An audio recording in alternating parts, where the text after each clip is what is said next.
Here are some copies of the Electrical Experimenter from 1917 and 1918.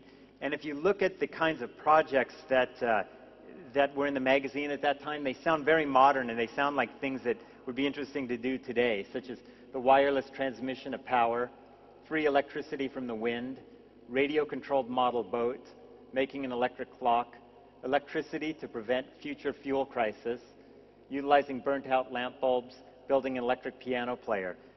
It's pretty amazing to think that this was happening over 90 years ago, that people were doing this kind of stuff. It kind of blew my mind when I first started coming across this stuff.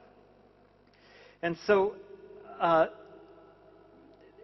people were fascinated with these magazines. There were tons of different ones. And the interesting thing was, when I started looking at these old magazines, I found that a lot of the projects we had done and we thought that we were the first ones to do had been done in the past, like this parabolic microphone that's used to capture bird sounds at a distance. We had a project on how to make a parabolic microphone using a paint roller and an umbrella, and the entire price of the project was $2 to make the whole thing. These guys had done it before, you know, in the 20s or the teens. And this portable radio that this woman is wearing to listen to the radio when she walks around and does her gardening. We ran a project like this where a guy made a sound-making helmet that looks very similar, but he had never seen this one before. And here's something from Popular Mechanics. This is later. This is in the early 60s. These kinds of magazines were serving a new market beyond farmers. Servicemen were coming home from World War II with new skills, and they were moving to the suburbs where they had more room so they could have workshops, and they were more affluent. So they could start spending money to make things, and they had these shops with tools and stuff. So they had these magazines that were just devoted to having fun with their skills and resources. And so, you know, today we have an example of, here's a guy who converted a grocery cart into a go-kart. And then here's a little mini bike that you can fit inside of a suitcase and put in the trunk of your car. And here is a little mini bike that uses compressed air that doesn't use any fuel at all other than pumping it up with compressed air. Here's something about trying to spark romance by teaching your spouse how to learn telegraph. One thing I've noticed is that a lot of DIYers are couples now, boyfriends and girlfriends, husbands and wives who get together and do this as a hobby. This was at a workshop that I conducted a few months ago in Rochester. I just wanted to have you take a look at this magazine. This was like one of the second or third tier magazines of the era. Not Popular Science, not Popular Mechanics. What you can't see is along the top line above Science and Mechanics, it says over 1 million copies of this issue. So if you think, you know, one of the smaller magazines of that era had 1 million readers, you know, compared to Make magazine, which only has 125,000. What happened? Why did all these magazines go away? Why don't we have magazines with 1 million, 2 million, 3 million readers about how to make stuff? There's several reasons why we saw this crash. And I say 1970 to 2000 is the dark ages of DIY.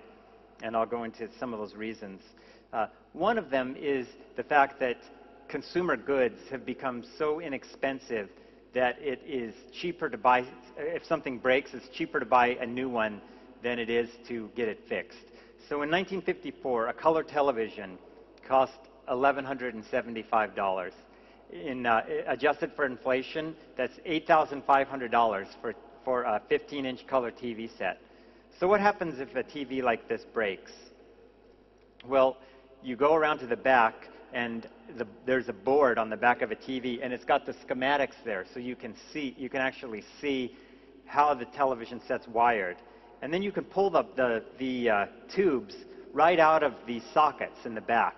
They're meant for the end user to pull out, and then you would go down to the corner store, and that's a tube testing machine. and you would plug the tubes into the socket, and there was a little needle on a meter that would tell you if the vacuum tube was faulty or if it was in operation. And so people were responsible for maintaining their own stuff. You know, electric fans, when the belt broke, you could unscrew it. They had a little access panel, and you'd put a new belt on. So here's an example of a color TV. It's a 20-inch TV set, and it costs $150. In 1954, you'd pay it would be $20.60 in 1954 dollars. So what happens when a TV that costs $150 breaks? There it is on the sidewalk. Somebody gets rid of it because there's no reason in keeping a TV like that any longer. For $150, it would cost more to call a service man out to fix the TV. So people just throw TV sets away. That's something that I'll get back to later, so remember that picture. So another reason, I think, for the decline of making was the advent of video games and personal computers and the internet.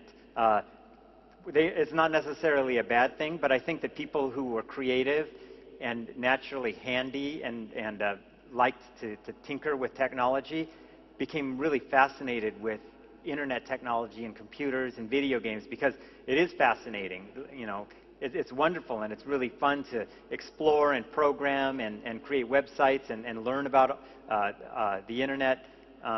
But you know, we only have 24 hours in a day, and we have even less time to pursue things that interest us. So for a while, the world of computers captured everyone's attention, and they kind of left the physical world behind them. And then another thing that happened is the women's liberation movement, which is, you know, a wonderful thing, and I am in favor of the feminist movement that began in the late 60s and early 70s. But women in general saw the traditional crafts like knitting and sewing and crocheting as kind of drudgery, as required housework that reminded them of you know, being in a inferior position in the household. So they kind of brushed aside crafting and said, we don't want anything to do with that anymore because it's just holding us down. And so that kind of stuff, those factors, I think, among others, but especially those, are what kind of killed or really pushed down the do-it-yourself movement. At the same time, when something dies, you can often identify some seeds of rebirth happening at the same time that the ashes of the other, you know, the destruction are still falling. And so one of the big returns of DIY was the whole punk rock DIY aesthetic of not worrying about being really technically proficient at something and just doing it. You know, if you wanted to make your own zine, just go and do it and make it. And you can see in the upper hand corner there. And so Boing Boing very much followed in that kind of movement of just, you know, people weren't interested in my articles that I was writing about cyberpunk science fiction, so I had to make my own magazine for those articles to appear in. So I was saying how embroidery and women's crafts were kind of pushed aside, but people were starting to rediscover them. And this woman, Jenny Hart, who's from the punk scene in the 80s, rediscovered embroidery as something that could be a lot of fun to do. And the way she did that was she changed the subject matter from something that was kind of associated with being old-fashioned and updated it so that she has a lot of now underground cartoonists doing designs for her, artists, a lot of people from pop culture creating designs. And so now she's got a very successful business selling embroidery patterns out of her home office, where people can then iron on the